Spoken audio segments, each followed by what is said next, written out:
હવે જોઈએ ઉદાહરણ 1.3. આપેલ સમીકરણ પારિમાણિક દ્રષ્ટિએ સાચું છે કે નહીં તે ચકાસો. હાફ mv² બરાબર mgh, જ્યાં m પદાર્થનું દળ, v તેનો વેગ, g ગુરુત્વ પ્રવેગ અને h એ ઊંચાઈ છે. તો હવે અહીંયા આગળ આપણે એ ચકાસવું પડે કે ડાબી બાજુનું પરિણામી પારિમાણિક સૂત્ર અને જમણી બાજુનું પરિણામી પારિમાણિક સૂત્ર એક સમાન આવે છે કે નહીં.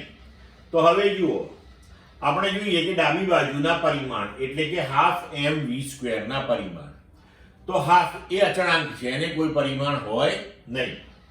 m એ દળ, તો એનું કેપિટલ M.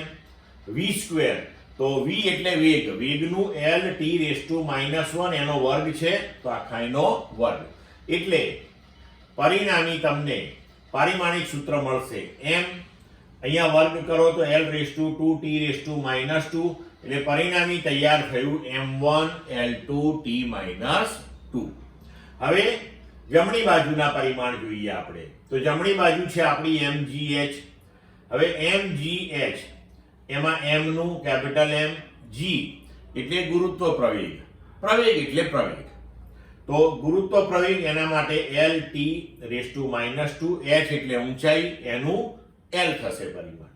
તો હવે અહીંયા આપણે જોઈ શકીએ છીએ કે પરિણામી થયું m, આ L ને અહીંયા કૌંસમાં લઈ લઈએ તો L(2t⁻²), એટલે પરિણામી પારિમાણિક સૂત્ર થયું mL2t-2. તો હવે અહીં આપણે જોઈ શકીએ છીએ કે ડાબી બાજુ અને જમણી બાજુના પરિમાણો સમાન છે, એટલે કે સમીકરણ પારિમાણિક દ્રષ્ટિએ સાચું છે. હવે અહીંયા મિત્રો એક વસ્તુ ધ્યાન રાખજો તમે, કે તમને જ્યારે પણ આવો કોઈ પ્રશ્ન પૂછાય ત્યારે તમે જ્યારે ફાઇનલ આન્સર આપો તો લખવાનું કે પારિમાણિક દ્રષ્ટિએ સાચું છે.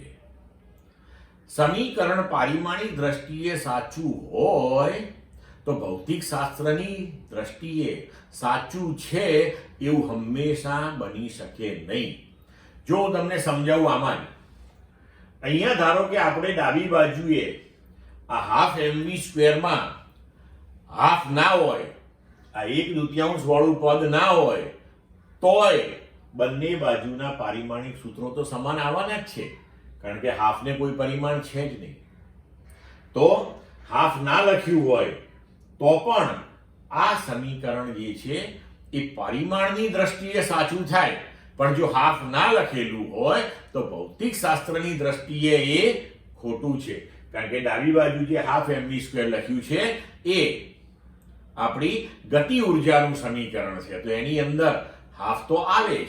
એટલે ભૌતિક શાસ્ત્રની અંદર સૌથી પહેલા આપણે જો સમીકરણ પારિમાણિક દ્રષ્ટિએ સાચું છે કે નહીં એ ચકાસી લઈએ, અને જો એ સાચું ના હોય તો ત્યાંથી આપણે આગળ વધવાની જરૂરત જ ના પડે.